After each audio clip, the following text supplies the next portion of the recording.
¿Cómo están, alumnos? ¿Cómo están, alumnos? Muy buenos días, muy buenos días.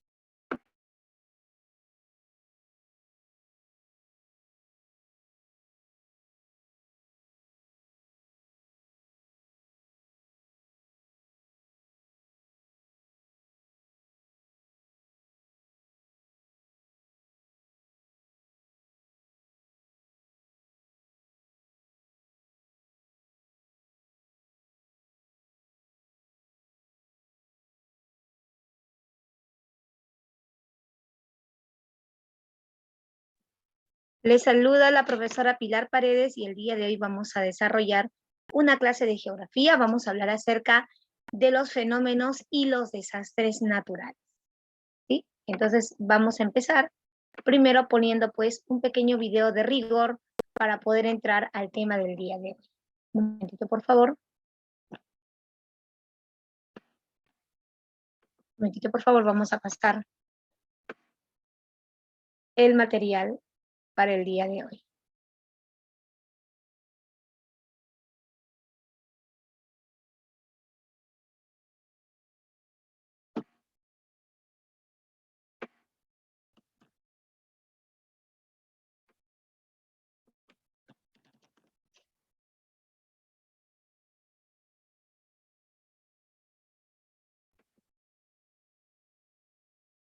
Un momentito, por favor.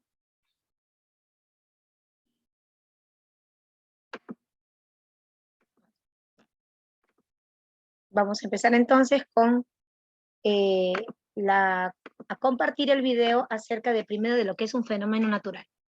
Chicos, a ver, atendamos por favor.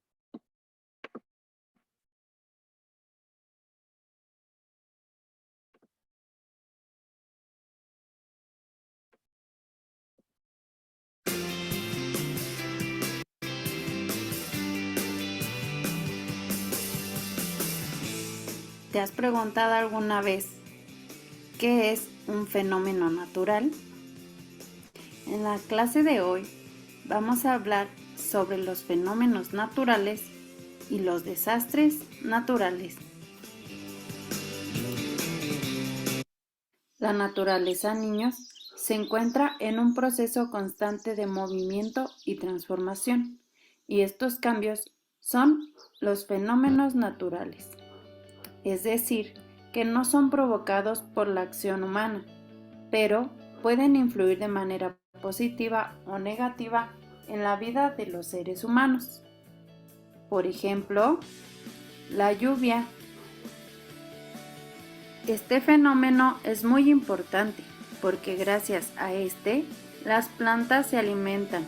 Podemos tener más agua dulce para beber y preparar nuestros alimentos. Cuando cae sobre los ríos, los animales que habitan cerca de ellos o que habitan en los mares se pueden alimentar. Pero a veces cuando cae y cae, este fenómeno tan importante se puede convertir en un desastre natural y representa un peligro para las personas. Chicos, los desastres naturales son fenómenos que no podemos evitar que ocurran. Suelen causar mucho daño y algunas veces pérdidas humanas y materiales, como por ejemplo los terremotos,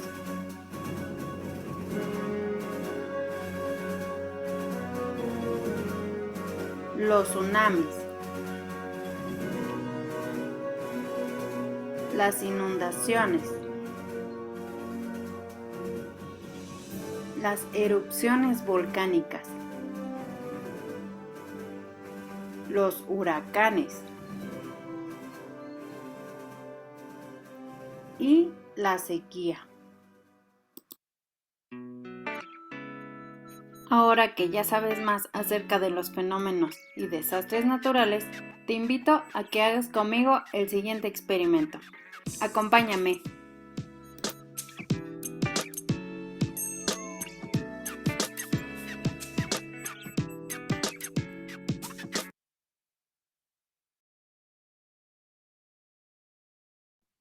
Estimados alumnos, vamos a empezar entonces a hablar acerca, en la clase del día de hoy, de qué son los fenómenos naturales y cuál es la diferencia entre un fenómeno natural y un desastre natural.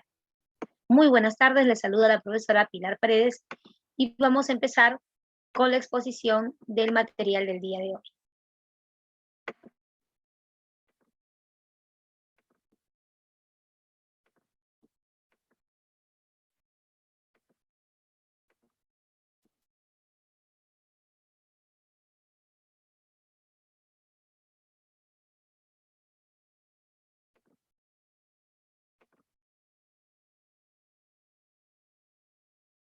Bien, ahí tenemos entonces el capítulo para el día de hoy, desastres naturales y fenómenos naturales.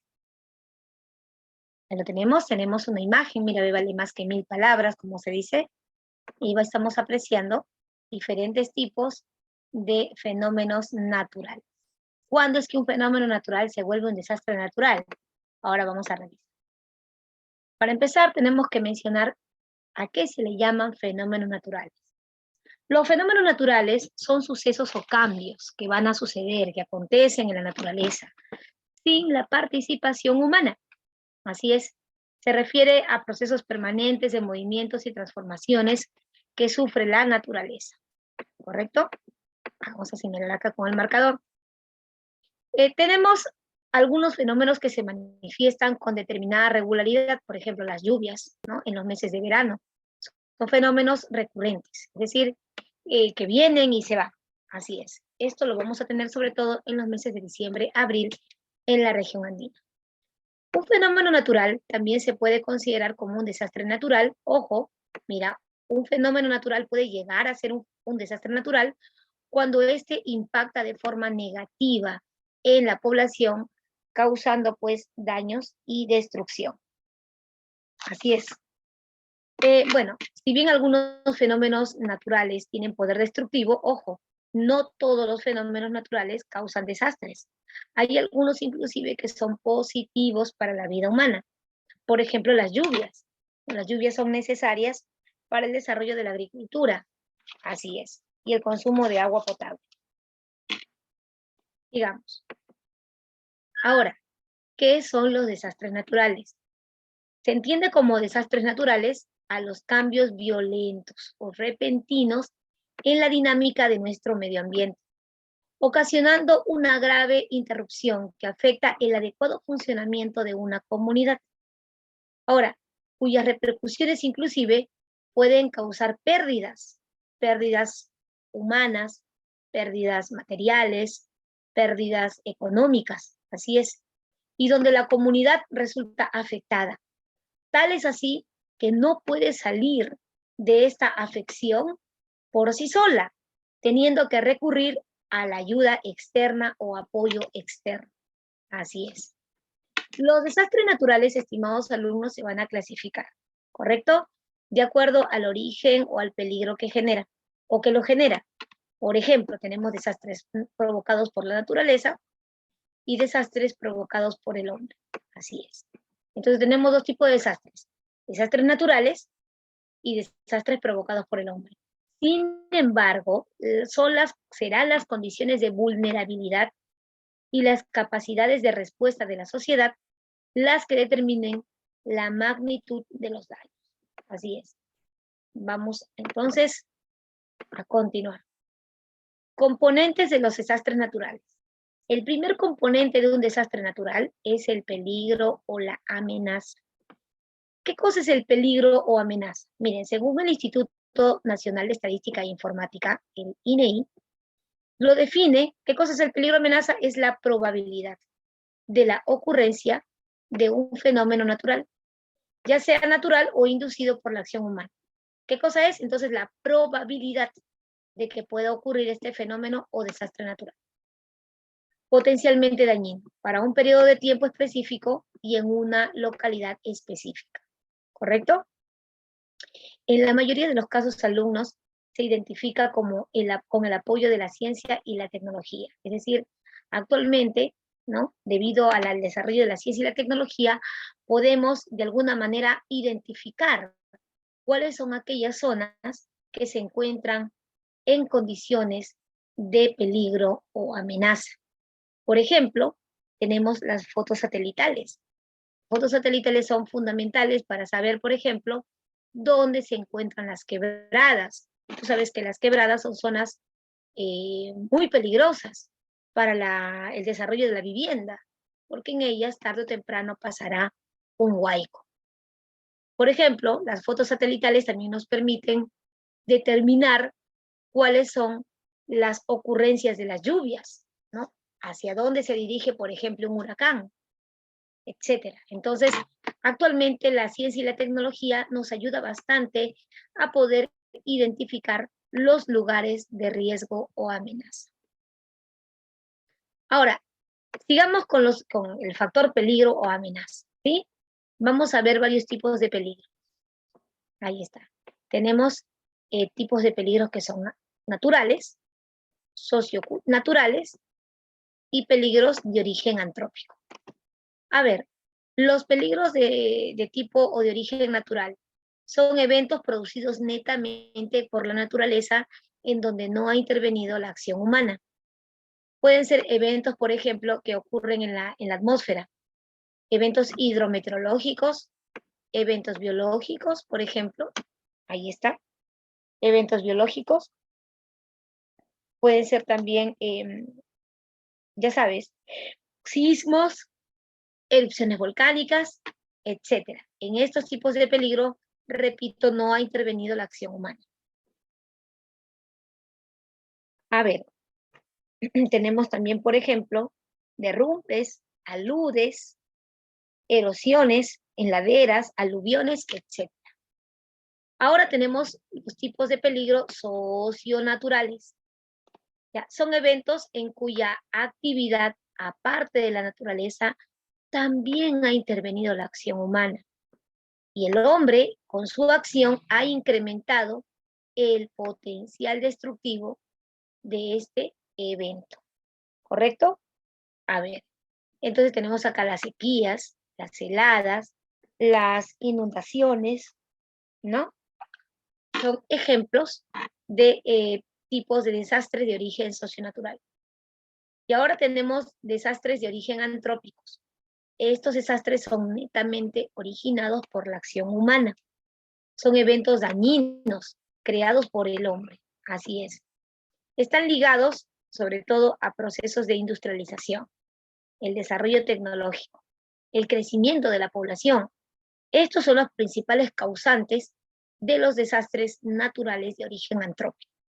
Por ejemplo, tenemos acá los incendios forestales, los desastres en las plantas nucleares, los derrames, por ejemplo, de petróleo, entre otras sustancias dañinas. Ahí está. Ahora, ¿cuáles son los componentes de un desastre natural? Sigamos. El primer componente, lo dijimos en la letra A, es el peligro o la amenaza. En segundo lugar está el grado de vulnerabilidad. Es el grado de resistencia o de exposición de un elemento o un conjunto de elementos en riesgo. Por ejemplo, ¿qué elementos pueden estar en riesgo? La vida, el patrimonio, ¿no? Los bienes, la casa, por ejemplo, y los servicios vitales, como por ejemplo los servicios de salud, o de repente los servicios de energía eléctrica, los servicios de agua potable y alcantarillado. Entonces, ¿qué viene a ser la vulnerabilidad? La vulnerabilidad es el grado de resistencia o exposición de los elementos en riesgo. Así es. Bueno, esto es frente a la probable ocurrencia de un peligro. A ver, ¿cuándo se manifiesta la vulnerabilidad? Por ejemplo, cuando la gente ha ido poblando terrenos que no son buenos para la vivienda. Por ejemplo, como las quebradas o los valles estrechos. Por lo general, la gente que construye en esas zonas son personas de escasos recursos, que no tienen para comprar, pues, un terreno en una zona fuera de riesgos, y bueno, pues, invade esas zonas. También, de cierta manera, ayuda a este desastre el hecho de que los municipios no fiscalizan correctamente el asentamiento de las viviendas. Entonces, la gente va ocupando lugares en exposición al peligro de manera informal. Así es.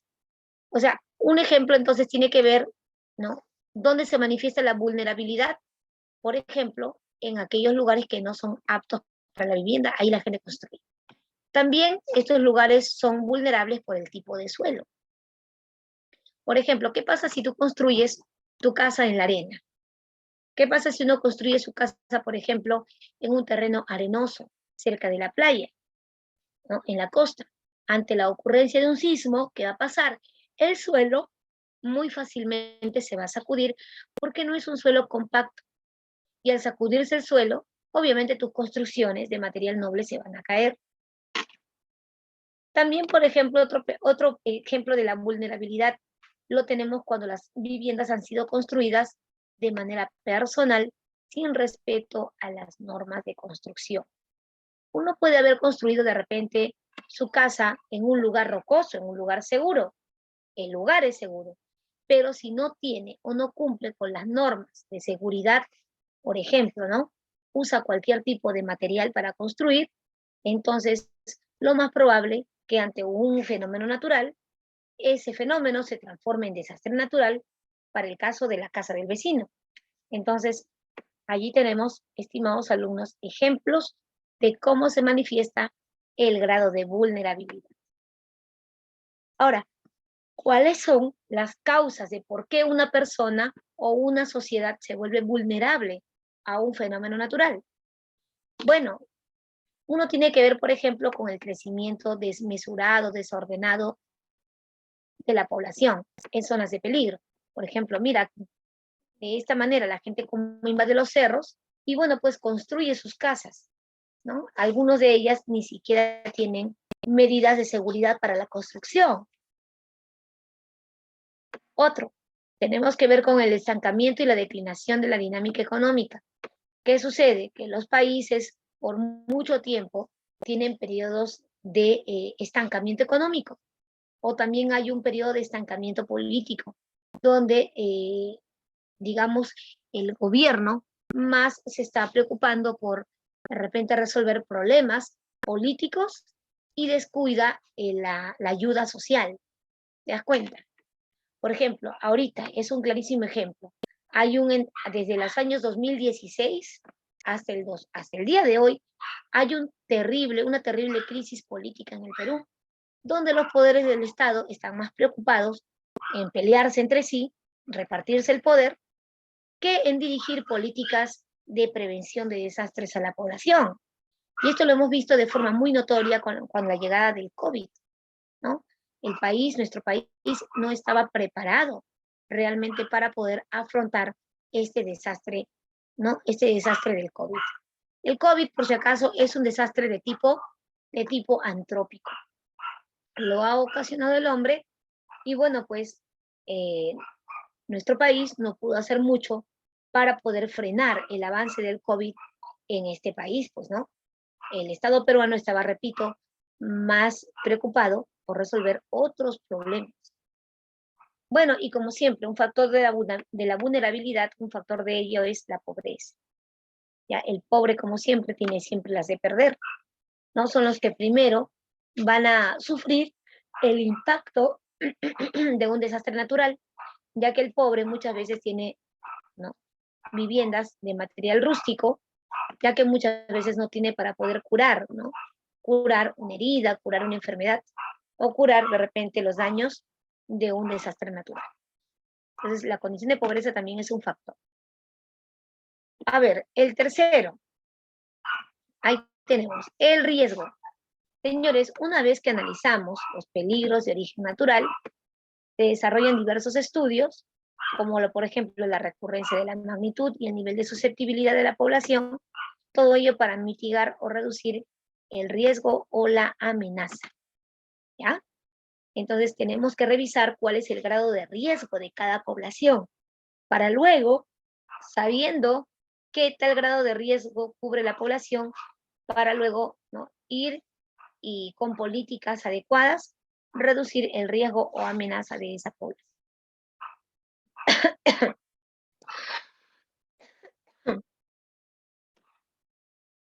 A continuación, vamos a apreciar cuáles son los peligros naturales que existen en nuestro país.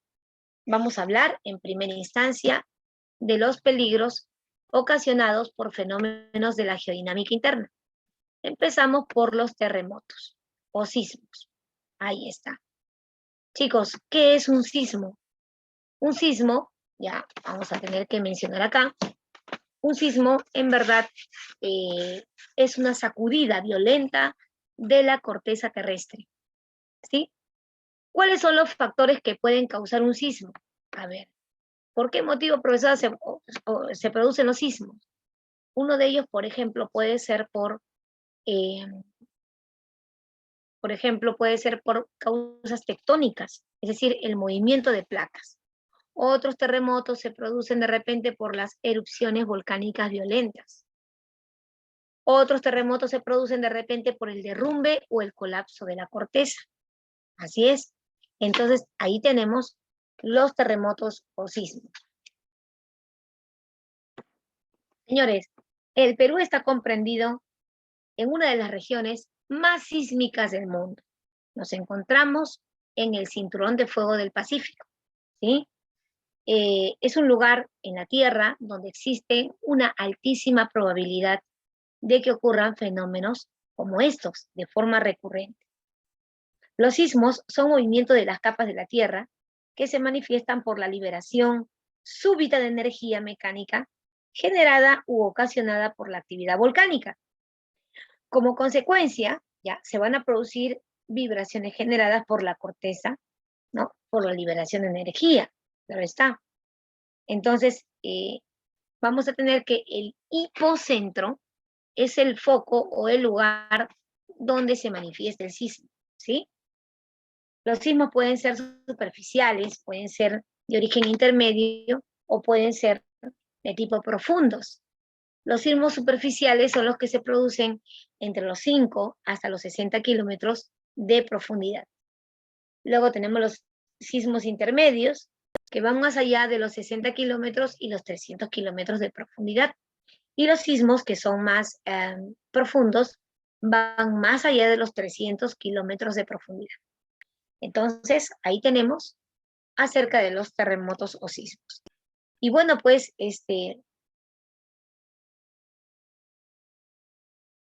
los factores de peligro de un sismo, ¿cuáles son? Primero que todo, el peligro sísmico y el silencio sísmico. Para que un lugar esté expuesto peligrosamente a un sismo, debe de estar, como el Perú, por ejemplo, en un lugar donde haya gran actividad sísmica.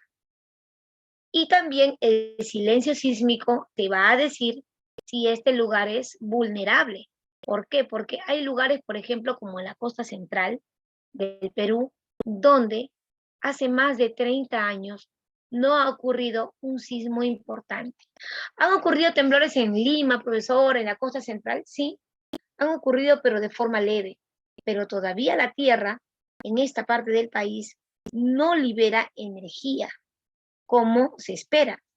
Entonces, bueno, pues un factor de peligro del sismo es el silencio sísmico. ¿Qué cosa es el silencio sísmico? Es un periodo prolongado de tiempo donde la Tierra no ha tenido actividad sísmica permanente. Otra consecuencia o otro factor de riesgo de los sismos, la vulnerabilidad sísmica de Lima. ¿Qué sucede con Lima? Lima es una ciudad que ya por ahora ya está reuniendo los casi 10 millones de habitantes. Esos habitantes se establecen en Lima de forma bastante desordenada. Así es más, y también construyen sin tener en cuenta los riesgos, ¿no? Los patrones de seguridad. Entonces ahí tenemos ya factores de peligro.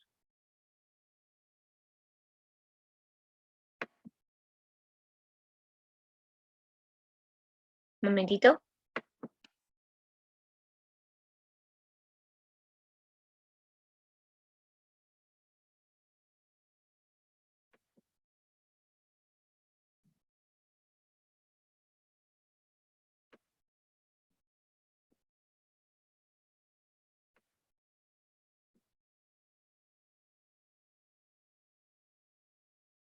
A ver, chicos, un momentito, por favor.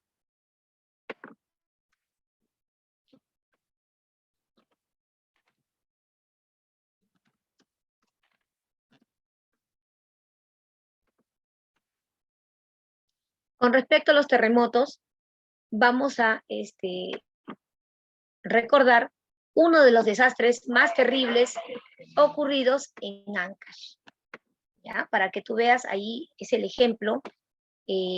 Fue la última vez que en Lima se liberó, que en la costa central se liberó una gran cantidad de energía. Vamos a revisarlo entonces juntos.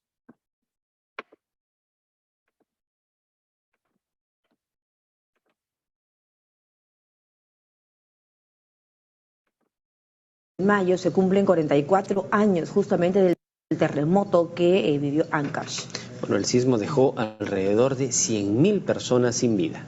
Bueno, una parte del elevado Huascarán se desprendió pues formando una luz que sepultó a Yungay y también Ranrajirka. Bueno, según el ingeniero Hernán Tavera, en la naturaleza todo es cíclico, esto se podría repetir. Y sí, es justamente por ello, Julio, que se debe poner énfasis en la cultura de la prevención que en nuestro país es verdaderamente escasa. Huascarán traicionero, has luchado tú, mi pueblo, a un pueblo chiquitito, a un pueblo y bonito. Ya no llores, Yungay tierra, ya no llores, ya no llores, tus jóvenes y tus glorias, todos están bien. Apu Taitaiku, Cuyapayahuayku, Señor, ten piedad, gritaban aterrados los pobladores, a la vez que el suelo se sacudía, trayendo abajo sus viviendas. El retumbar de las entrañas de la tierra los envolvía, aumentando el pánico. Eran las 3:25 de la tarde del domingo 31 de mayo de 1970. El día se hizo noche. En 45 segundos, la fuerza colosal de la naturaleza provocó la muerte de 80.000 personas. 20.000 quedaron desaparecidas.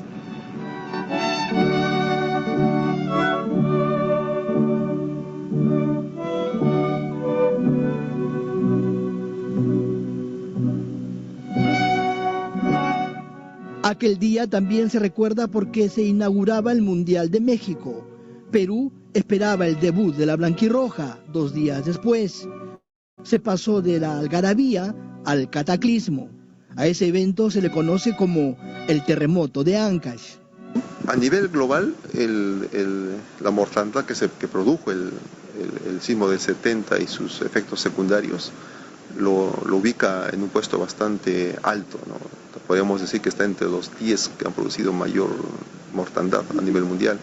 El movimiento telúrico alcanzó los 7,9 grados en la escala de Richter. El epicentro se registró frente a las costas de Casma y Chimbote, pero la naturaleza aún no había mostrado toda su furia. Segundos después del terremoto, se desprendió parte de la cumbre nevada del Huascarán. Un gigantesco aluvión avanzó sobre los poblados. Dice, volverá el terremoto, pero no era terremoto, venía como candela, arenilla con aire, un aire pero atroz. Cuando subimos de tarde, ya como cerca de las 3:30 de la tarde, sentimos un pequeño movimiento de la tierra, pero después empezó a zapatear la tierra hacia arriba, entonces tuvimos que salir a arrodillarnos.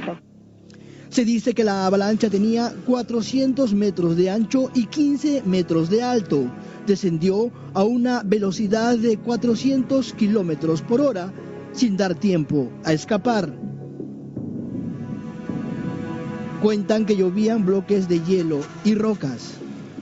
Una pareja de esposos acababa de casarse al mediodía y se dirigía a la recepción que queda al margen derecho de Yungay. Juntos bailando iban por el camino de herradura a ritmo de banda de músicos. Fueron directamente al aluvión y quedaron sepultados todos ellos. Yungay y Ranrajirka quedaron sepultadas. 25.000 personas murieron en un instante. Esta foto muestra cómo era la plaza de armas de Yungay. En estas imágenes se aprecia el lugar desolado, con las 4 palmeras que soportaron el alud. El 31 de mayo desapareció mi tierra, falleció mi madre y padre. De un pueblo de 20.000 habitantes sobrevivieron 300 personas, niños y adultos que se encontraban en el circo Berolina, levantado en lo alto del cerro Adma. Otro grupo alcanzó la parte alta del cementerio y se salvó. Desde allí vieron el horror. ¿De dónde vive? Yo ahora no tengo mi casa. Toda mi casa se ha acabado. He tenido que, junto al obispado, mi casa desde los cimientos. Como dice la palabra divina, piedra sobre piedra no se ha quedado. El callejón de Huaylas quedó sumido en una larga noche. El polvo formó una nube densa difícil de disipar. El día lunes, que fue el primer día que debían entrar los helicópteros, no lo pudieron hacer porque había sido tan grande y tan fuerte el terremoto que toda la cordillera del Callejón de Huaylas habían habido derrumbes, ¿no? Y se levantaba una capa de tierra, de polvo que no permitía la entrada de ninguna aeronave. Un helicóptero argentino llegó trayendo ayuda y se estrelló por la poca visibilidad, muriendo sus 3 ocupantes. En el lugar arrasado solo quedó desolación y silencio.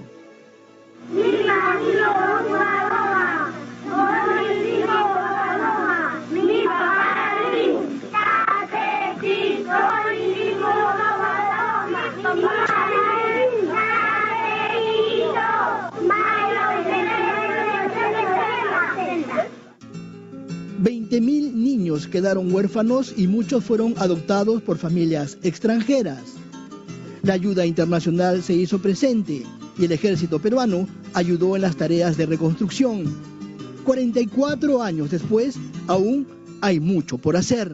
Necesitamos sensibilizar mucho más a las poblaciones, porque aún nos falta más conciencia y falta mucho más madurez. El ingeniero Hernán Tavera, director de sismología del Instituto Físico del Perú, afirmó que en la naturaleza todo es cíclico, es decir, todo se repite. Conociendo la dinámica de la Tierra, ¿es posible que se repita? Claro, tiene que repetirse. Se sostiene que el terremoto dejó 70.000 muertos, otros hablan de 100.000. Nunca se sabrá la cantidad exacta. 145.000 personas quedaron heridas. Hubo 3 millones de afectados.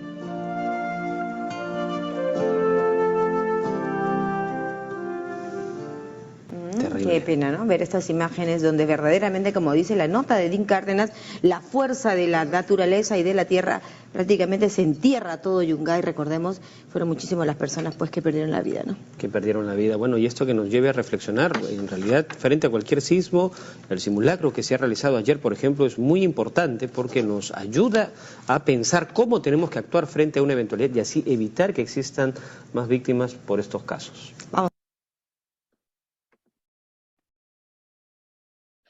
Bien, estimados alumnos, vimos brevemente un video acerca de algo que nos debe hacer reflexionar, ¿no? Acerca de los desastres naturales. Uno de ellos son los terremotos. Vamos a continuar entonces con la exposición, ¿ya? Con la exposición de del trabajo. A ver.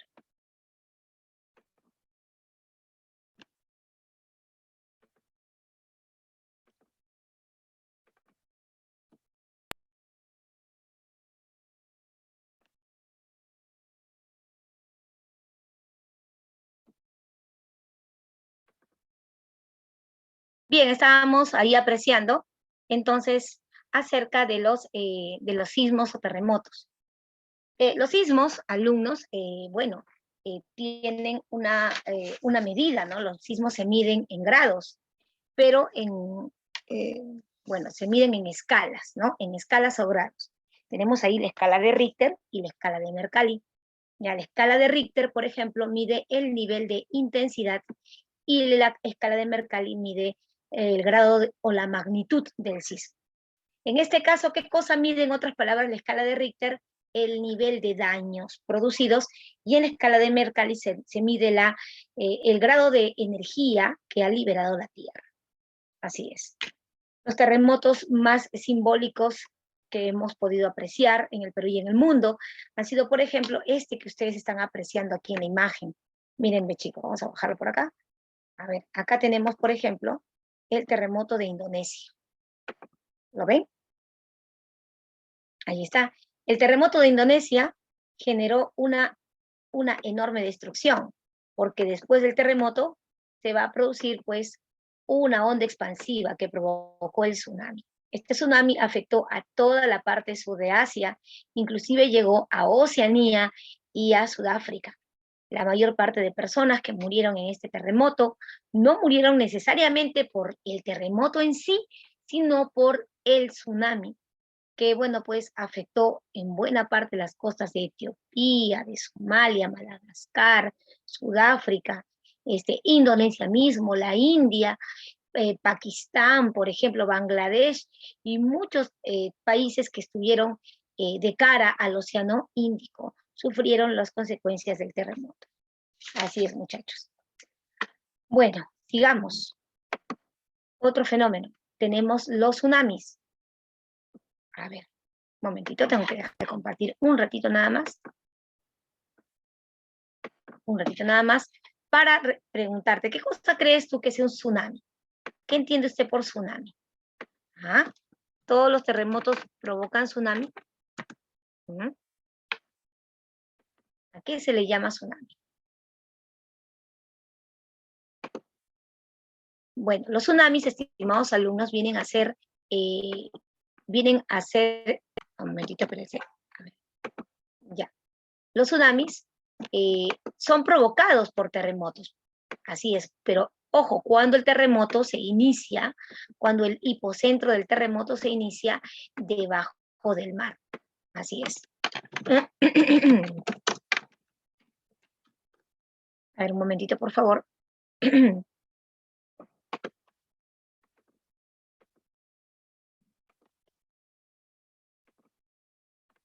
está. Así vamos a presentarlo. Ya.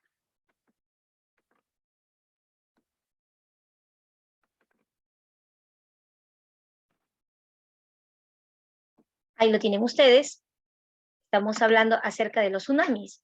Los tsunamis vienen a ser ondas marinas generadas por un desplazamiento vertical del fondo marino como consecuencia de la ocurrencia de un terremoto o un sismo. Así es. Los terremotos que tienen origen, ¿no?, o cuyo hipocentro se encuentra debajo del mar, muchas veces generan tsunamis. Otra causa también de los tsunamis tiene que ver cuando el terremoto ha sido originado, pues, a gran superficie, o en la parte superficial. Hace rato yo te comenté, antes que veas el video, que los terremotos se clasifican, ¿no?, en superficiales, intermedios o profundos. Los terremotos superficiales, por ejemplo, se originan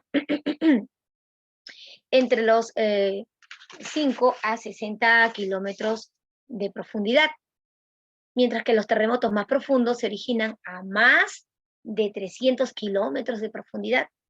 Entonces, en el caso de los tsunamis, estos se producen cuando el terremoto, repito, tiene un origen más profundo, más superficial.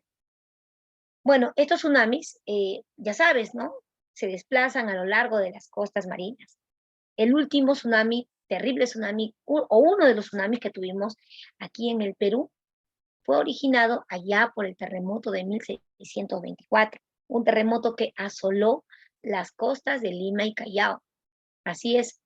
Y bueno, fue un terremoto muy destructivo porque, imagínate, en 1624 no había energía eléctrica, así que, y inclusive se produjo en la madrugada, cuando la gente estaba durmiendo, y nada hacía presagiar, nada hacía avisar a la población de que venía un tsunami. Al día siguiente el panorama era desolador, ¿no? Las gentes, los muertos se contaban por decenas o centenas en las costas de Lima y Callao. Ya algunos arrasados por el tsunami y otros por el terremoto en sí, cuyas casas en esos tiempos eran casas de adobe. ¿Ah? Bueno, otro desastre o peligro en el Perú tenemos acá, miren, en las erupciones volcánicas. Señores, el Perú tiene un total de 401 volcanes. Así es, Existen en el Perú, repito, 401 volcanes, de los cuales, escuchen bien, el 97% de volcanes en el Perú están en situación de inactividad. ¿Qué quiere decir? Que son volcanes que hace tiempo no hacen erupción. Solo un 3% son volcanes activos. Y la gran mayoría de estos volcanes se encuentran en el sur del Perú, en Puno, Cusco, Tacna, Moquegua, Arequipa, Ayacucho, Apurímac. Ahora, el departamento que reúne la mayor cantidad de volcanes activos es Arequipa y Moquegua. Así es. Las erupciones volcánicas se originan precisamente en aquellas zonas donde las placas volcánicas están en contacto. Los volcanes se ubican especialmente en la zona del sur peruano. Algunos son peligrosos y debemos aprender a convivir con ellos. Por ejemplo, ¿cuáles son esos volcanes más peligrosos? El Ubinas, el Tixani, el Sabancay. Así es. ¿Cuándo se produce una erupción volcánica? Cuando se produce en el suelo una fisura en la corteza terrestre. Así es. Los volcanes, estimados alumnos, no solamente pueden erupcionar magma. No. También pueden erupcionar, por ejemplo, gases, como por ejemplo vapor, gases sulfurosos, metano, amoníaco. También los volcanes pueden erupcionar ceniza volcánica y también piroclastos. Los piroclastos son rocas semisólidas. Todavía estas rocas no han conseguido enfriarse del todo y han salido disparadas a través del cráter.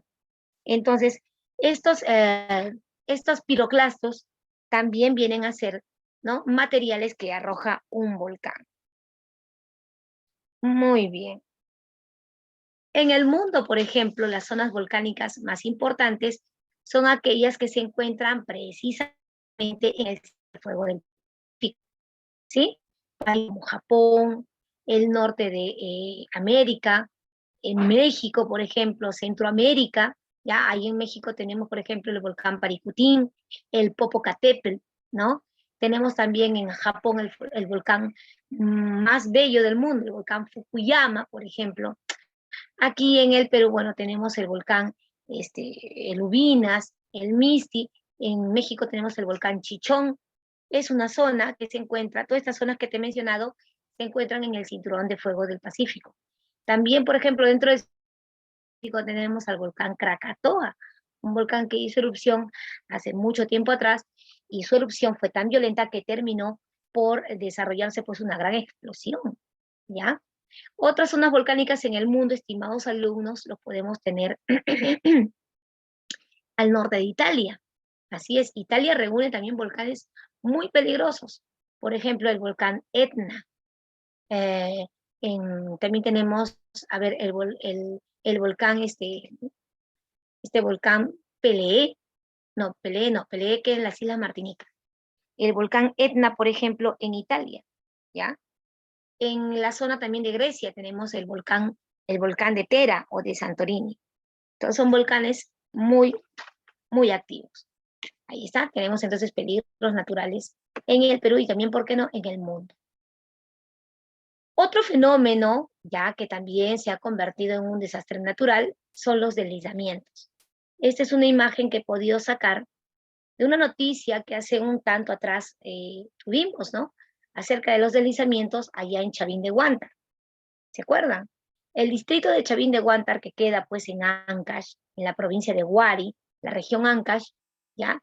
En ese lugar ocurrió un gran deslizamiento de tierra, ocasionando pues, es ocasionado por las lluvias, por las intensas lluvias, lo que originó que una parte del terreno en el cerro se desprendiera, obviamente pues bajando, ¿no?, hacia las partes más profundas.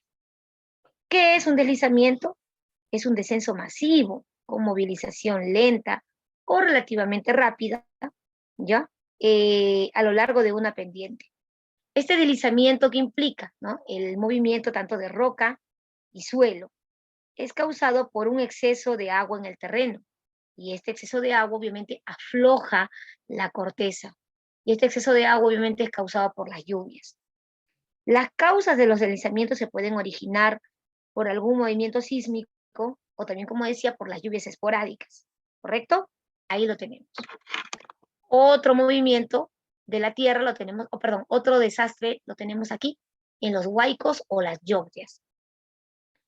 Bueno, son un tipo de aluvión, ya, de magnitudes de ligeras a moderadas, que se registran con mayor frecuencia en las cuencas hidrográficas de nuestro país, sobre todo en la zona de quebradas. Esta foto, amigos, que te he puesto aquí, es una foto reciente. Hay un poblado en Arequipa que hace 20 años atrás no existía. Existían solamente 4 o 5 pobladores allí. Eso se puede determinar por las fotos satelitales. Ese poblado se llamaba, ¿cómo se llama ese poblado? Ese poblado se llamaba Secocha. Secocha en Arequipa. ¿Ya? Que lo deben haber escuchado, en Arequipa. Hace 20 años, Secocha, repito, no existía como comunidad. Solamente habían 4 o 5 casitas y cuya población se dedicaba a la agricultura. Pues ahora, ¿qué pasó? ¿Qué pasó? Porque ahora viven más de 30.000 personas en Secocha. Bueno, se descubrió allí ricos yacimientos de cobre. La gente empezó a dedicarse a la minería y esto también sirvió de atractivo a otras personas que se empezaron a instalar en esa zona. Pero sin ningún tipo de prevención. Personas empezaron a colocarse a lo largo de la quebrada. Y tú sabes, tú debes recordar que tarde o temprano el huaico va a reclamar su quebrada. Estas personas se habían instalado en medio de la pista, digamos, de la orientación donde baja el huaico. Ni siquiera habían tomado una prevención para colocarse, qué sé yo, en una zona alta. No, se pusieron en medio del cauce del huaico. Y hace aproximadamente 3 semanas atrás, bueno, pues por la gran actividad de las lluvias que hay ahorita en la sierra, se produjo este huaico en Secocha. Ha matado a mucha gente, no sé realmente cuántos, pero ahí tienes un ejemplo de lo que puede hacer no solamente la pobreza, sino también la desidia, no solamente de la población, sino también de las autoridades, para instalarse en zonas aún sabiendo que son peligrosas. Sigamos. Los aluviones. Los aluviones son desplazamientos violentos e imprevistos de grandes masas de agua, mezclada con ¿qué? Con enormes bloques de roca, sedimentos, ¿correcto? Que se desplazan a gran velocidad a través de las quebradas, de los valles, de fuerte pendiente. ¿Por qué motivo se produce un aluvión? Se produce por la ruptura de los diques, es decir, los diques son las represas, ¿ya? Naturales o artificiales. El agua se desembalsa, se rebalsa la represa y bueno, pues ese exceso de agua cae. Y al caer arrastra rocas, arrastra árboles, etc. Y bueno, pues tenemos ahí entonces los aluviones. Otro tipo de desastre natural lo tenemos en los aludes o avalanchas. Bueno, una imagen lo dice todo, ¿verdad? Los aludes o avalanchas son deslizamientos violentos e imprevistos de grandes masas de nieve. Así es, grandes masas de nieve o hielo frente a un glaciar. A veces están acompañados de fragmentos de rocas de diferentes tamaños, ¿sí? Se desplazan, eso sí, con gran rapidez debido a la pendiente del terreno, ¿sí? Bueno, recordemos, el video que ahorita acabamos de ver, precisamente fue un ejemplo de un alud que ocurrió en la ciudad de Yungay.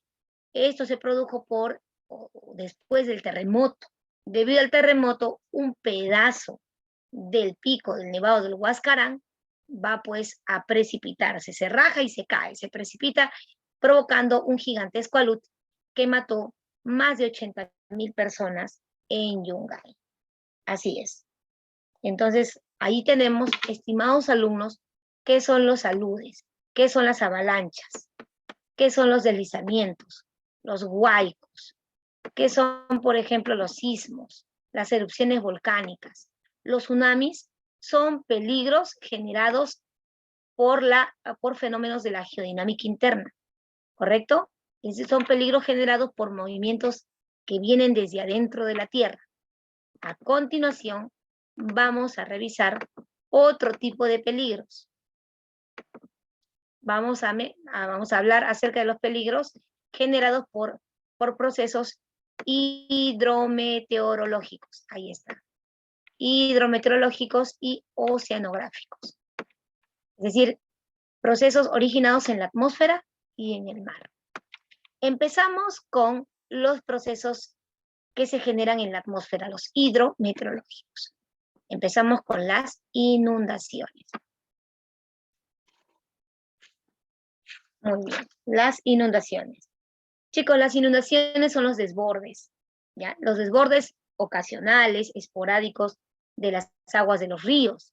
Estos ríos obviamente se desembalsan o se desbordan por el exceso de lluvias, ¿no? Ahí está. Los cuales, estas inundaciones van a cubrir temporalmente los terrenos bajos, ¿sí? Inclusive suelen ocurrir en periodos de grandes precipitaciones, como por ejemplo ahorita en verano. Las inundaciones son uno de los riesgos de desastres más frecuentes que ha tenido el hombre, ¿sí? Es común encontrar, ¿no?, asentamientos humanos de diversos estratos sociales, ya, o con cultivos, de forma, pues, en estas situaciones, ¿no?, como lo estamos viendo aquí.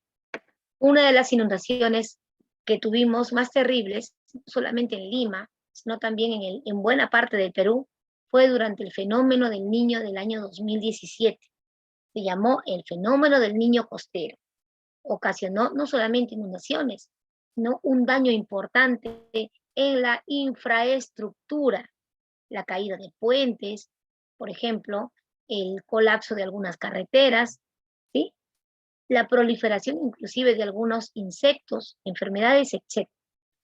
Bueno, pero estamos en las inundaciones. A ver, ¿por qué motivo un lugar puede estar expuesto? ¿Cuáles son aquellos factores que influyen en la severidad de las inundaciones? Hay lugares que son muy propensos a que ocurran inundaciones severas, con grandes daños a la población. Una de ellas, por ejemplo, en aquellos lugares donde tenemos, pues, el cauce de los ríos. Así es, el cauce de los ríos. Por ejemplo, el crecimiento de la ciudad, haciendo que la población invada el cauce de los ríos, ya quiere vivir en el cauce del río, o inclusive echa basura, desmonte en el cauce del río. Entonces, bueno, pues el río va a reclamar, ¿no? Va a reclamar su cauce y va a inundar las zonas aledañas. Otro peligro, ¿correcto?, tiene que ver con las sequías. Todo lo contrario. Una sequía es un periodo de tiempo con condiciones meteorológicamente secas. Es decir, no llueve. Y esta condición es suficientemente prolongada como para que la falta de precipitación cause un gravísimo desequilibrio ecológico. ¿Sí? A ver, es un fenómeno que se produce cuando las lluvias han sido considerablemente inferiores a lo normal, causando con ello, por ejemplo, un desequilibrio en las actividades humanas. Por ejemplo, aquí vemos que la población, miren, está tratando de sembrar algo, pero no llueve. Si no llueve, esa semilla no va a crecer, ¿no? No va a multiplicarse. Entonces también los animales se van a morir. La zona de las sequías intensas es la región andina. La región andina presenta dos periodos. De abril o de diciembre a abril es el periodo de las lluvias, y de mayo a noviembre es el periodo de la sequía. O sea, no llueve con mucha regularidad. Ahora, ¿qué ha sucedido? Que muchas veces la sequía se prolonga. De mayo a noviembre es normal que no llueva mucho en la sierra, pero si de diciembre a abril no llueve, entonces ya vamos a tener un año de falta de lluvias, y esto trastoca, por ejemplo, actividades como la agricultura, ¿ya? Si no hay lluvias, no hay agricultura, Y tú sabes que Lima se abastece, los casi 10 millones de habitantes que somos en Lima, nos abastecemos de los productos alimenticios que vienen de las regiones andinas, por ejemplo, ¿no? Entonces, esto causa como consecuencia un encarecimiento de los productos de primera necesidad. Así es por eso que la papa está cara. Es por eso que, por ejemplo, tubérculos como el camote, la yuca, verduras como la cebolla, el tomate, por ejemplo, sean productos que han subido notoriamente de precio por muchos factores. Uno puede ser por la sequía, otro puede ser, por ejemplo, por la falta de abono o fertilizante para la tierra, etc. Entonces, allí tenemos, ¿no?, algunas causas, ¿no?, de la sequía. ¿Ya, chicos? A ver, otros factores. Aquí tenemos las heladas.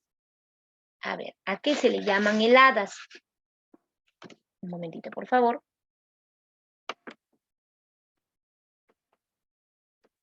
Un momentito, por favor. Vamos a revisar acá.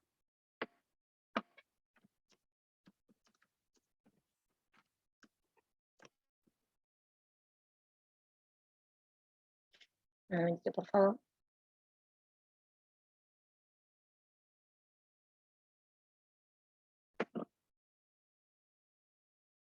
Vamos a revisar brevemente qué son o a qué se le llaman las heladas.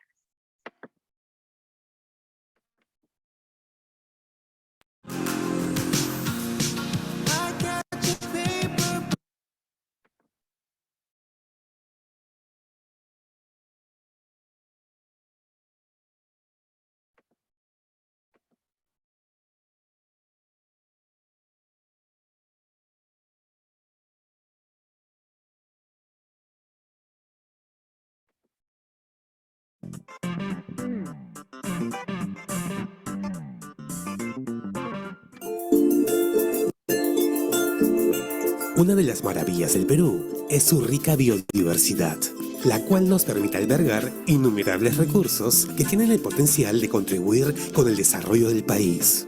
Pero esta biodiversidad no sería posible sin nuestra gran variedad de climas. Lanitas, ¿sabías que tenemos climas diferentes en el campo? Es muy importante conocerlos para saber qué hacer cuando se presenten. Hola amigas y amigos, informamos que el Senami ha emitido un aviso meteorológico por descenso de la temperatura nocturna que inicia este fin de semana. Les recomendamos abrigarse y cuidar a sus animales. ¿Escuchaste, Lanitas? En unos días, el Hanajpacha no tendrá esas puyucuna. Estará limpio y se pondrá azulito. Eso pasa cuando hay heladas. Pero mejor vayamos al Senami para que nos expliquen y podamos aprender. Hola, Sarita, trajiste a Lanitas, ¡qué linda! Nos alegra mucho que estén aquí. Lanitas y yo hemos venido porque queremos saber qué son las heladas. Claro, les vamos a contar. La helada es un evento meteorológico muy común en nuestro país y se presenta todos los años. Ocurre principalmente en zonas altas por encima de los 3.200 metros sobre el nivel del mar aproximadamente. Así es. Y son más frecuentes en la Sierra Sur y parte de la Sierra Central, pero también se puede presentar en la Sierra Norte. En los días que las temperaturas descienden debajo de sus valores normales, emitimos avisos por descenso de temperatura nocturna. Recuerda, Sarita, las heladas ocurren con más frecuencia y con valores más bajos entre los meses de abril y septiembre. Es cierto, justo cuando se van las puyucuna. Así es, Sarita. Cuando el cielo está despejado, el calor que se acumula en la tierra se pierde libremente hacia el espacio, porque no hay nubes que lo retengan. ¿Las puyucuna son como un abrigo que nos protege? Exacto. Sin ese abrigo de nubes, nuestro suelo se enfría rápidamente y la temperatura disminuye de manera brusca en las noches y madrugadas. Por eso es importante prestar atención a nuestros avisos que se difunden en los medios de comunicación. Con esta información, todos estaremos prevenidos y pondremos en práctica las siguientes recomendaciones. Debemos abrigarnos bien para no enfermarnos. Claro, Sarita. Sobre todo porque las temperaturas nocturnas pueden descender hasta 20 grados Celsius en los casos más extremos.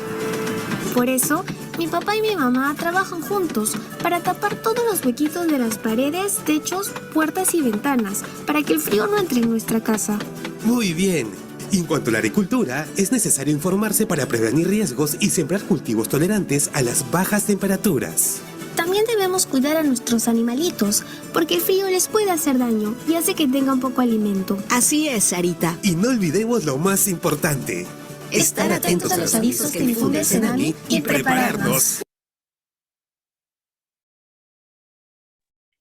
Muy bien, alumnos. Gracias por su atención. Ya, hemos más o menos recreado qué cosa es una helada. Hemos visto que las heladas se relacionan con la falta de nubes, ¿cierto? Cada vez que no hay nubes en nuestra atmósfera en las noches, por ejemplo, ya, las nubes sirven como una especie de techo o abrigador, ¿no?, del frío de la atmósfera nocturna. ¿Qué son las heladas en realidad? Las heladas son fenómenos atmosféricos que se producen cuando la temperatura del aire existente en las cercanías al suelo, esas temperaturas descienden por debajo de los 0 grados. Son generadas por la invasión de masas de aire desde la Antártida, ¿ya? Masas de aire muy frío de la Antártida, ¿sí? Y ocasionalmente por un exceso de enfriamiento del suelo. Es un fenómeno que se presenta netamente en la sierra peruana. Generalmente se produce a partir de los 3.500 metros de altura, y en la época de invierno. Para ellos, pues en invierno empieza en junio, julio, agosto, ¿correcto? La severidad, entonces, va a depender ¿de qué? De la disminución de la temperatura del aire. Ahora, bueno, al ponerse el sol, o sea, al ocultarse el sol, la superficie de la Tierra emite una pequeña energía hacia la atmósfera, generando pues una pérdida de energía, lo que se traduce en un enfriamiento. En este fenómeno la atmósfera tiene un papel importante. Si el cielo está despejado, es decir, si no hay presencia de nubes, ya la neblina o un mínimo porcentaje de humedad, la energía que sale del suelo no se va a reflejar en la Tierra, ¿correcto? No va a ser de vuelta a la Tierra y se perderá en el frío de la atmósfera. Así es. Es importante entonces que haya nubes a lo largo del cielo nocturno, porque esas nubes retienen, ¿correcto?, la energía que es liberada por la Tierra. Así es. Recuerda, la corteza terrestre en el día absorbe ese calor que recibe del sol y en la noche la emite. Pero ¿qué pasa si en la noche no hay nubes? Ese calor que emite la Tierra en la noche se va a perder en el frío nocturno. Y es por eso que allí se producen heladas. Las heladas son vientos muy fríos que muchas veces arrastran escarcha. Y esa escarcha, mira, ¿dónde se posa la escarcha? Se posa sobre los cultivos. Los cultivos se mueren por la escarcha. Así es. Ahora vamos a revisar qué cosa es el friaje. ¿A qué se le llama friaje? El friaje es un fenómeno meteorológico también, causado por un descenso brusco de la temperatura, donde esto se produce en la selva. ¿Ya? En la selva, producto del ingreso de las masas de aire frío. ¿Ya? Entonces, en la selva se le llama friaje. Así es. Bueno, ¿esto por qué se produce? Porque hay unas masas de aire frío que también vienen desde la Antártida. Se desplazan por toda la zona de Sudamérica y llegan a afectar una parte, pues, de Madre de Dios. Así es, una parte de Ucayali. ¿Ya? También en Sudamérica se desplazan estos vientos muy fríos de la Antártida, se desplazan por Argentina, Uruguay, Paraguay, Brasil, ingresan al Perú, repito, por Madre de Dios, y dirigiéndose hacia la selva central, repito, hasta llegar a Ucayali. En general, el friaje afecta a los departamentos, repito, de Madre de Dios, también está Puno. Ya, Puno de por sí es muy frío, pero al ser afectado por el friaje, Puno se vuelve aún más frío, llegando a temperaturas a menos 29 grados. Temperaturas extremas para las condiciones de la vida humana. Afecta Ucayali, Huánuco, San Martín y puede llegar inclusive hasta Loreto. El friaje se inicia con lluvias de moderada a fuerte intensidad. Así es. Y bueno, luego tenemos eventuales tormentas eléctricas y vientos que se desplazan de sur hacia el norte. Así es, muchachos. Entonces, a la frecuencia que tenemos de este fenómeno es entre 6 a 10 friajes al año, entre los meses de mayo y septiembre. El promedio de duración de este fenómeno es de 3 a 7 días, y en ocasiones hasta en 10 días. El evento causa impactos en la producción en la agricultura en la Amazonía. Por lo general, la Amazonía es muy caliente, es una región tropical, pero cuando llega el friaje, las temperaturas bajan considerablemente, afectando los cultivos en la Amazonía. Profesora, ¿qué se cultiva en la Amazonía? Yuca, arroz, aguaje, frutales, etc. Ahí lo tenemos. Muy bien, vamos a dejar de compartir. ¿Sí? Vamos a dejar de compartir. Y bueno, pues tenemos que hablar ahora sí del fenómeno del niño. ¿Qué es el fenómeno del niño? ¿Ustedes tienen idea? ¿Ah? ¿De qué se trata el fenómeno del niño? Vamos a ver primero, vamos a resolver algunas preguntas, ¿ya? Preguntas de la separata. Vamos a ver por acá. Necesito ahora sí, por favor, su ayuda, su participación, ¿sí? Por lo menos para que puedan leer las preguntas. A ver, chicos, les agradezco mucho de antemano por la participación en la clase. Empezamos, vamos a sacar aquí en el chat. A ver, vamos a empezar con los participantes. Ahí tenemos los participantes, está Britney, está Camilo Claver, está Eidan, está Kale, Monzón Kimberly, Marco Izaguirre y María Alejandra Romero. A ver, empezamos por favor con Camilo Claver. Por favor, Camilo, si nos puedes ayudar a leer la pregunta número 1. Si la sabes la respuesta, por favor lo dices, y si no, no te preocupes porque todos podemos ayudar acá. Camilo, por favor, la número 1. Los fenómenos naturales no tienen por qué ser considerados desastres. La erosión natural producida por el viento y la lluvia son actividades de la naturaleza no desastrosa. Por ello, la diferencia que existe entre un fenómeno natural y un desastre natural radica en que este último es... Este último se está refiriendo al desastre natural. ¿Cómo es un desastre natural?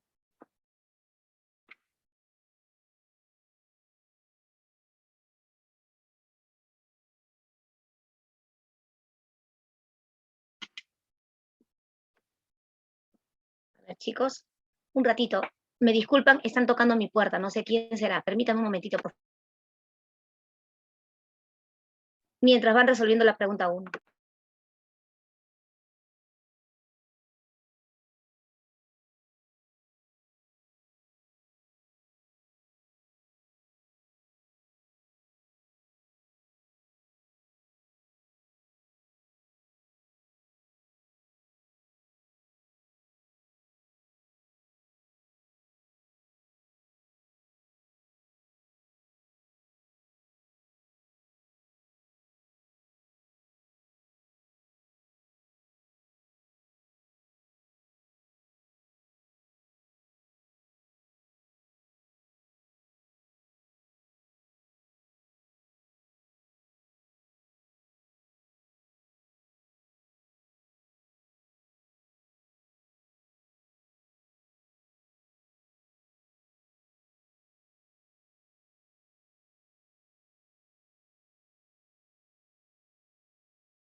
Gracias, alumnos, por la espera. Disculpen la molestia.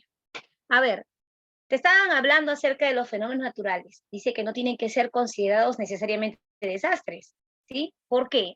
Porque ¿cómo es un desastre natural? Te pregunta. Dice, aquí dice, ¿no? Por ello, la diferencia que existe entre un fenómeno natural y un desastre natural es que radica en que este último, ¿cómo es? Este último, ¿a quién se refieren al desastre natural? ¿Cómo es un desastre natural? Un evento mitigable y de origen social, es decir, necesariamente lo causa el hombre. Luego dice, causado por la naturaleza o por la intervención humana.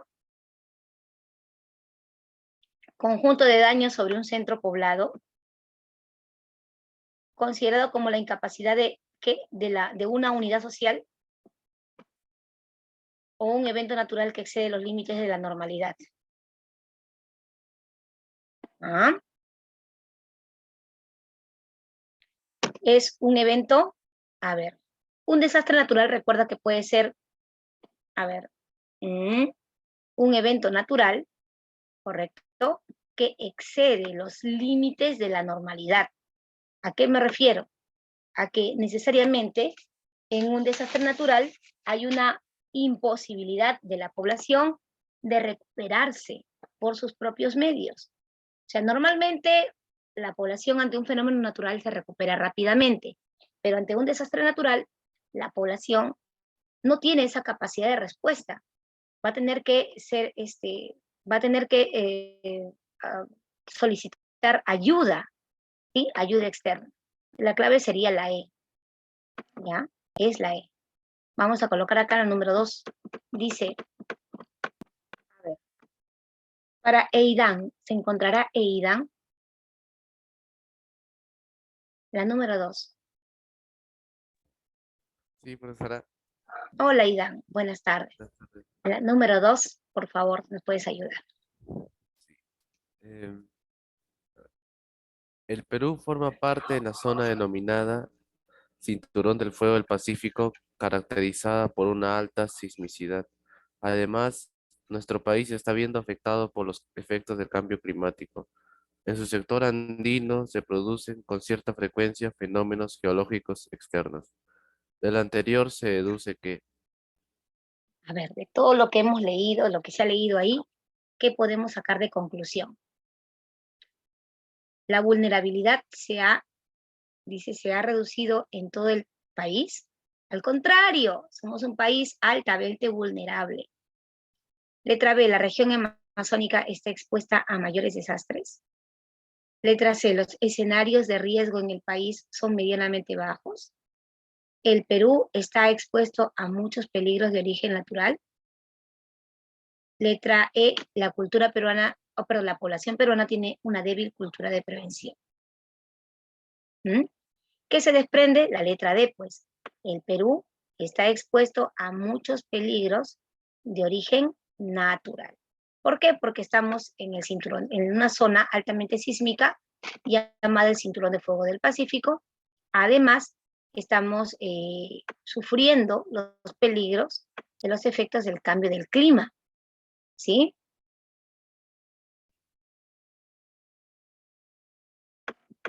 A ver. Número 3. La faja costera peruana tiene un clima caracterizado por un gran déficit de agua. Así es, chicos. El agua en Lima, el agua dulce, sobre todo en Lima, y en la costa en realidad es cada vez menos. Tenemos un déficit de agua, ¿ya? Que le da una configuración desértica. Así es. Señores, la costa peruana es un desierto, ¿ya? La faja costera peruana tiene un clima caracterizado por un gran déficit de agua. Ese es cierto, chicos. Cuando ustedes dibujan el mapa del Perú, ¿de qué color pintan a la costa? Pintan la costa, la sierra y la selva. La selva lo pintamos de verde, la sierra de marrón, y la costa tradicionalmente lo pintamos de amarillo porque la costa es un gran desierto. Un desierto interrumpido ocasionalmente por el paso de ríos, ¿sí? Pero tú te alejas del río, regresas al desierto, regresas al arenal. Así es. Te preguntan, en este contexto, dice, ¿por qué el fenómeno del Niño genera tanta preocupación? ¿Por qué? ¿Se acuerdan qué cosa genera el fenómeno? Para empezar, el fenómeno del Niño tiene consecuencias tanto en el mar como en la parte terrestre. En el mar, el fenómeno del Niño calienta las aguas, ocasionando una gran evaporación en las aguas del océano y generando a su vez un colchón de nubes. Pero también en el mar, que provoca la desaparición de una gran cantidad de animalitos, de fauna hidrobiológica que abunda sobre todo en esta parte del mar. Desaparecen ciertas especies, pero aparecen otras. Desaparecen peces como la anchoveta y la sardina, pero empiezan a aparecer a lo largo de la costa peruana mariscos, por ejemplo. ¿Ah? En la costa, ¿qué genera? En la costa norte genera inundaciones producto del aumento del caudal de los ríos. En la sierra, ¿qué provoca? Provoca sequías. Así es, sequías prolongadas. ¿Sí? En el plano social, bueno, empiezan a aumentar las enfermedades, sobre todo, como el paludismo, la emisión de zancudos, ¿ah? Debido al paludismo y al aumento de las aguas empozadas. En el plano económico, ya perjudica la agricultura, la agroexportación. Así es. En el plano de la infraestructura, bueno, malogra carreteras, puentes. A veces muchos pueblos quedan incomunicados, imposibilitados. Así es, estimados alumnos. El fenómeno del Niño, ojo, no es un fenómeno local, ¿ya? Es un fenómeno de carácter internacional, de carácter mundial. Afecta a Oceanía, provocando allá grandes sequías. En América, en Sudamérica, provoca inundaciones. Al norte de América provoca la ocurrencia de huracanes cada vez más destructivos, tanto en México, en Estados Unidos. Al sur de Asia, en sur de Asia, provoca grandes inundaciones. En África provoca extremas sequías. Hasta en el Brasil, ya el clima de Brasil cambia temporalmente. Chicos, el fenómeno del Niño es un fenómeno de carácter mundial. Profesora, ¿y lo del año 2017? ¿Qué cosa fue? Se llamó a eso el fenómeno del Niño costero. ¿Cuál es la diferencia? En que el fenómeno del Niño costero es de carácter local. Solamente afecta a Ecuador y a Perú. Nada más. Te están preguntando, ¿sí? ¿Qué sucede, por ejemplo, con la costa peruana, que es un gran desierto? ¿Qué ocurre con la costa peruana durante el fenómeno del Niño? A ver, altera la temperatura de nuestro mar, trastocando el ecosistema marino. Están hablando de la costa peruana, de la costa. Ya, ¿qué más? Dice, origina las condiciones de estabilidad atmosférica en el mar cerca al litoral. Aumenta las cuencas torrenciales, las cuencas de los ríos, ¿no? Provocando huaicos e inundaciones. Sí, esto sí ocurre en la costa. ¿Ya? ¿Qué más? ¿Provoca escasa evaporación y ausencia de lluvias? No, al contrario.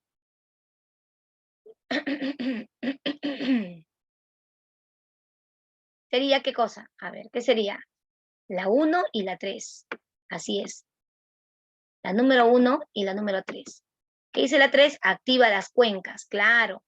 Cuando digo que activa las cuencas torrenciales, quiere decir que se generan huaicos, ¿no? Que afectan a la costa y también altera la temperatura del mar.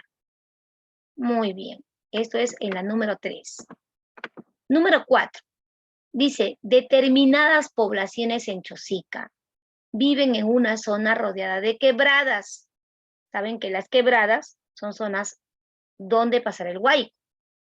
Quebradas que activas, ¿no? Y secas durante la temporada de verano, y se convierten en un escenario de pérdidas humanas y económicas frente a la ocurrencia de huaicos y al desinterés de las autoridades. ¿Ya?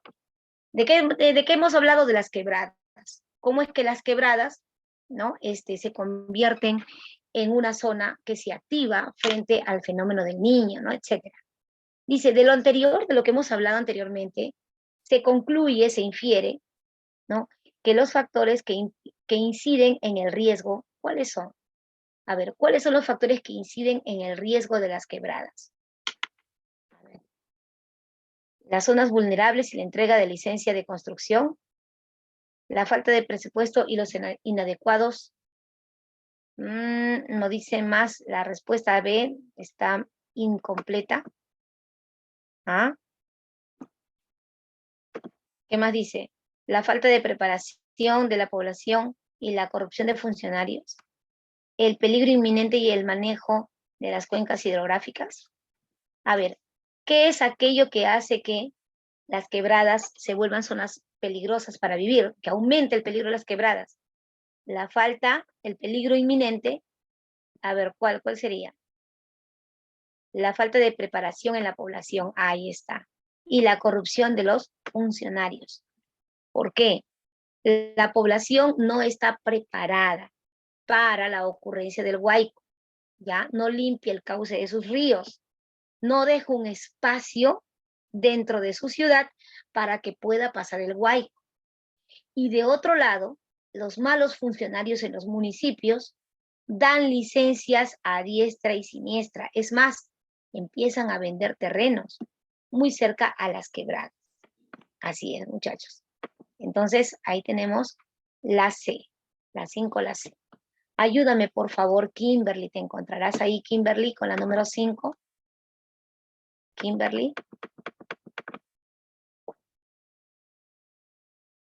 Kimberly se encontrará por ahí. Kimberly Monzón. Sí. Hola, Kimberly. Hola. A continuación, identifique los impactos socioeconómicos del fenómeno El Niño de los años 1997 a 1998, que no corresponden al sector productivo de la agricultura. Ajá. A ver, ¿qué puede ser ahí?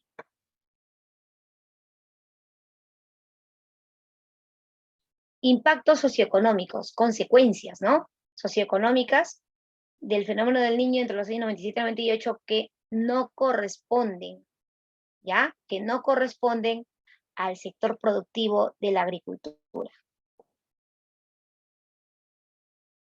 ¿Qué sucede con la agricultura? Una de las consecuencias del fenómeno del niño del año 97 y 98 es que como se inundó buena parte de la costa norte, muchos cultivos se perdieron, se pudrieron por exceso de aguas, ¿sí? Descendió la capacidad de exportación de los cultivos en el estado peruano. A ver, pero te están pidiendo qué es lo que no corresponde con el sector productivo. Incremento de la napa freática, de las aguas subterráneas. Ya, sí. Desmoronamiento de viviendas. Esto no corresponde con la agricultura. Ya.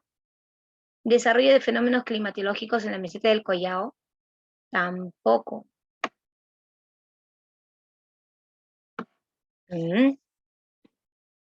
Imposibilidad de siembras en las áreas inundadas y enlodadas, claro que sí.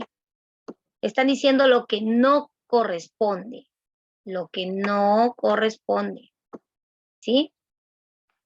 Producción de cultivos en zonas áridas. La gente no empezó bueno, sí pues. La gente empezó a cultivar en zonas áridas, ¿por qué? Porque en esas zonas áridas, ante el fenómeno del niño, se volvieron zonas productivas por la ocurrencia y la llegada del agua. Pero lo que no corresponde es la número 3 y la número 4. Desarrollos de fenómenos climatológicos en la meseta del Collao. ¿Por qué? Porque en la meseta del Collao no hay agricultura, allá lo que hay es ganadería. ¿Por qué? Porque la meseta del Collao se encuentra a más de 3.800 metros de altura, un lugar donde no se cultiva. Lo que sí se hace es, se cría ganados. Entonces la 3 y la 4 es la clave. Muchas gracias. Número 6. 6. Uno de los peligros naturales que está expuesta, a la que está expuesta la ciudad de Lima son los sismos. Uy, chicos, yo no quisiera ni pensar, no me quiero ahorita ni imaginar, o sea, chancarme la cabeza, romperme el coco. ¿Qué pasaría aquí en Lima, muchachos, de ocurrir un gran sismo? ¿Estamos preparados? ¿Ah? Uno de los peligros al que está expuesta la ciudad de Lima son los sismos, ya que en diferentes sectores de la capital se han establecido viviendas de materiales precarios. ¿A qué me refiero cuando se dice materiales precarios? Por ejemplo, ¿no? Casas hechas de adobe, casas hechas de repente de madera, maderba, esteras, etcétera. O en todo caso, han sido construidas, pero no tienen las normas de construcción. Así están en mal estado de construcción, ¿ya? Con procesos acelerados de hacinamiento y tuburización. Así es, en Lima la población vive hacinada, vive muy apretada en Lima la gente, ¿no? Hay mucha población. Donde existen poblaciones con escasos recursos económicos, sin cultura de prevención, la inexistencia de servicios básicos y acceso limitado para la atención de emergencias. Dicha característica, ¿a qué factores hace referencia? El hecho de que las casas estén mal construidas, con materiales precarios, la gente no tenga cultura de prevención, ¿no? Los lugares, las personas estén hacinadas. ¿Esto qué cosa es? ¿Qué sector será? ¿De alta peligrosidad, de bajo riesgo, de alta amenaza o altamente vulnerables? Estos son factores que convierten a Lima en una región altamente vulnerable. ¿Ya? Listo. La número 7. Fenómeno climático que afecta periódicamente a los departamentos del sur del Perú. Uno, ¿no? Por ejemplo, ¿no? Uno de ellos. En la Amazonía se manifiesta principalmente como una alteración de descensos bruscos de la temperatura. Hace rato lo vimos. ¿Cómo se llama ese fenómeno que afecta al sur del Perú y también a la Amazonía? La Amazonía ya te dije que es una región tropical, pero a través de este fenómeno baja brutalmente la temperatura en la Amazonía. ¿Cómo se llama ese fenómeno? El friaje, las inundaciones, el fenómeno del Niño, la granizada o las heladas. A ver, ¿cómo se llama ese fenómeno? Que se caracteriza porque afecta a una parte de la sierra, pero sobre todo a la Amazonía peruana. Madre de Dios, Ucayali, una partecita de Loreto, San Martín, también se ven afectadas. ¿Ah? ¿Quién me puede decir, por favor? Ese fenómeno se llama... A ver, ¿quién me dice? Muy bien, Eidan, estás atento a la clase. Muy bien, ese fenómeno se llama el friaje. Puede ser una pregunta de examen de admisión, mira. Muy bien, correcto. Así es, tranquilamente, ¿eh? Una pregunta de examen de admisión. Mira, ¿y ahora qué dice la 8? El friaje es una manifestación climática que afecta periódicamente a los departamentos del sur del Perú. En la Amazonía se manifiesta como una alteración mediante el descenso brusco de la temperatura, con vientos fuertes y lluvias moderadas e intensas. Y en las punas andinas lo hace con un intenso frío, acompañado de nevadas. Esta anomalía se origina debido a ¿qué? Al paso de una corriente que viene desde la Antártida y atraviesa la zona del Atlántico Sur. A esos vientos se llaman el anticiclón del Atlántico Sur. Así es, son vientos que vienen, repito, de la Antártida y afectan a Argentina, afectan a parte de Chile, Paraguay, Uruguay y, ¿por qué no?, también al Perú. 9. Pregunta número 9. A ver, vamos a ver. Uno de los efectos del fenómeno del Niño en el altiplano es que se produce en periodo seco. Así es, debido al fenómeno del Niño, muchachos, en la sierra sur del Perú, Cusco, por ejemplo, Tacna, no llueve, no cae lluvia, muchachos, es tremendo. No llueve, la agricultura se muere, ¿no? Los pastos se secan y al secarse el pasto, los animalitos como las llamas, los auquénidos, también no tienen que comer y se mueren. Ahora, dicho periodo, el fenómeno del Niño se caracteriza por la falta de lluvias y de caudal en los ríos, afectando principalmente la fertilidad de la tierra y consecuentemente, ¿qué actividad? ¿Qué actividad se afecta? Ahí, la actividad agrícola de la propia zona. El efecto al que hace referencia se denomina, a ver, ¿qué sucede cuando no llueve en la región andina por el fenómeno del Niño? ¿Qué ocurre? Ocurre a ver, ¿quién me dice? Ocurre la sequía, ¿correcto? Ahí está. La ocurrencia de la sequía. Muy bien. Ya estamos llegando al final. Muchas gracias por todo. La número 10. Señale la alternativa, ¿ya? La alternativa que no establece la relación entre fenómeno natural y su tipo de origen. A ver. La densidad poblacional que presenta dichas regiones. A ver, los fenómenos naturales, dice, y su origen. La magnitud e intensidad del fenómeno telúrico. Las características del suelo de estas áreas. Las amenazas sísmicas y de la vulnerabilidad de la población. A ver, los estudios para determinar el riesgo. Chicos, en realidad aquí todavía falta mejorar la pregunta. ¿Ah? No veo acá una relación. Las preguntas, las claves están incompletas. ¿Ya? Vamos a pasar a la número 11. Las claves, repito, aquí están incompletas. A ver, vamos a la 11.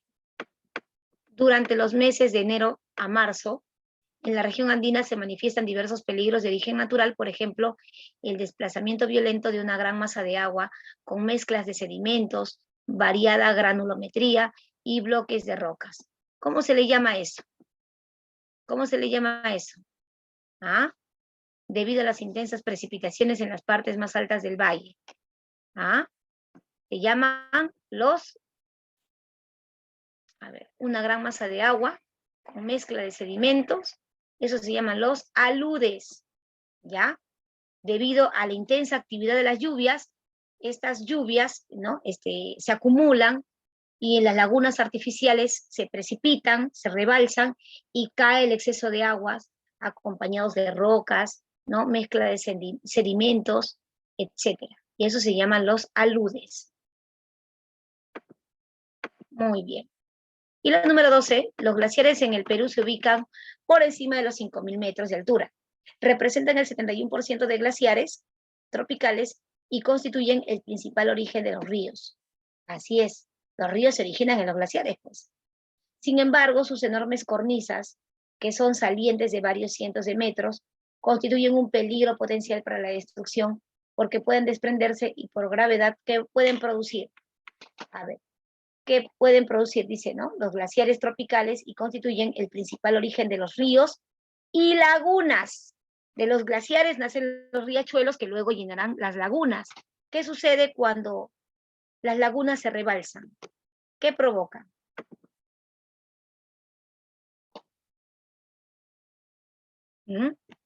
Pueden provocar los famosos huaicos, pues muchachos. ¿Ya? Pueden provocar los famosos huaicos.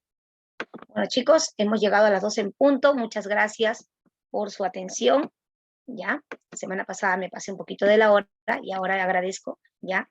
Su paciencia y nos estamos viendo la próxima semana. Muchas gracias por todo. Un abrazo. Hasta luego, muchachos. Gracias por todo.